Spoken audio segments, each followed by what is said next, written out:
I'm here having a God's honest conversation with Vice President Kamala Harris. What happened to that student loan money? What happened to the $10,000 promised to the students for student loan debt? So I know you had Secretary Cardona on recently, and I'll tell you, he is working to increase relief for students. And look, I get it. I get the issue that you're talking about. I had student loans. I mean, look, it's right now we have so many people, tens of millions of people in the United States who are dealing with student loan debt and responsibilities, and it's standing in the way of them being able to start a family or buy a home. And that's real. That is real. You know, we need you to be the superhero that saves democracy. Somebody has to push back on Joe Manchin. That guy is stopping progress. He's ruining democracy. Are you willing to be that superhero? Because what scares me is if voting rights don't pass, or the Build Back Better plan doesn't pass, or police reform doesn't pass, I doubt you're going to get black people to go out there and vote in 2022 and 2024. And, you know, Trump will be president again. What's the plan for all of that?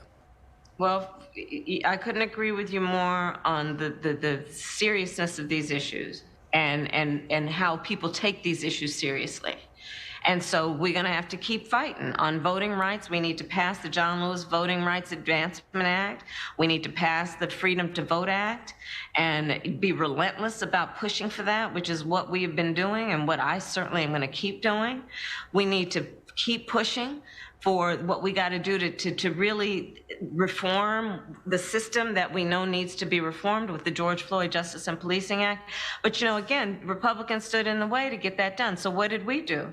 Well, through the Department of Justice, we banned chokeholds and carotid holes. We said that law enforcement at the federal level, where we have the power to do it without Congress, that they have to wear body cameras when they're serving warrants. We put in place investigations of police departments that are active investigations right now. We are supporting consent decrees. So we are doing those things in the face of Republican opposition, but we cannot give up. None of us can. And the reality is, because the issues are too serious and they impact everybody every day, and I agree with you. They're very serious. Who's the superhero that's going to speak against Joe Manchin? No. I want to know who's the real president of this country. Is it Joe Biden or Joe Manchin? I'm sorry. I interrupted. I don't think the vice president can hear you. It's Simone. I'm so sorry, Charlamagne. We have to wrap. She can hear me. You hear me? Can you hear me now? Can you hear me, Madam Vice President? So I'm sorry. We got to wrap. Oh. So I'm sorry to interrupt.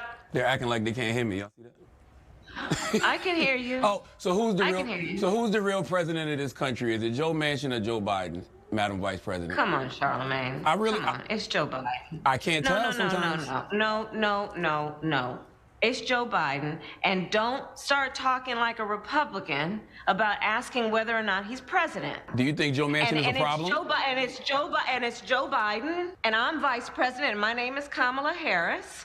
And the reality is, because we are in office, we do the things like the child tax credit, which is going to reduce black child poverty by 50%, on track to do that. We do things that are about saying that our Department of Justice is going to do these investigations and require that we end chokeholds and have body cameras. It is the work of saying we're going to get lead out of pipes and paint because our babies are suffering because of that. It is the work of saying people who ride public transit deserve the same kind of dignity that anybody else does. So let's improve that system. It is the work of saying that we have got to bring down prescription drug costs because folks who have diabetes should not be dying because they don't have enough money in their pocket. It's about saying black maternal mortality is a real issue that must be treated by everybody, including the White House, as a serious issue. I hear the frustration, but let's not deny the impact that we've had. And agree also that there is a whole lot more work to be done. And it is not easy to do, but we will not give up, and I will not give up. I just want you to know that Madam Vice President, that Kamala Harris, that's the one I like. That's the one that was putting the pressure on people in Senate hearings. That's the one I'd like to see more often out here in these streets. Thank you for joining us, Madam Vice President. I'm glad to be with you. Absolutely. Glad to be with you. Appreciate you. Give Maya my love, too, and Doug. All right, you take care. Give your family my love. I want to see those babies. Absolutely. Thank you. All right. We've got more of the God's honest truth in just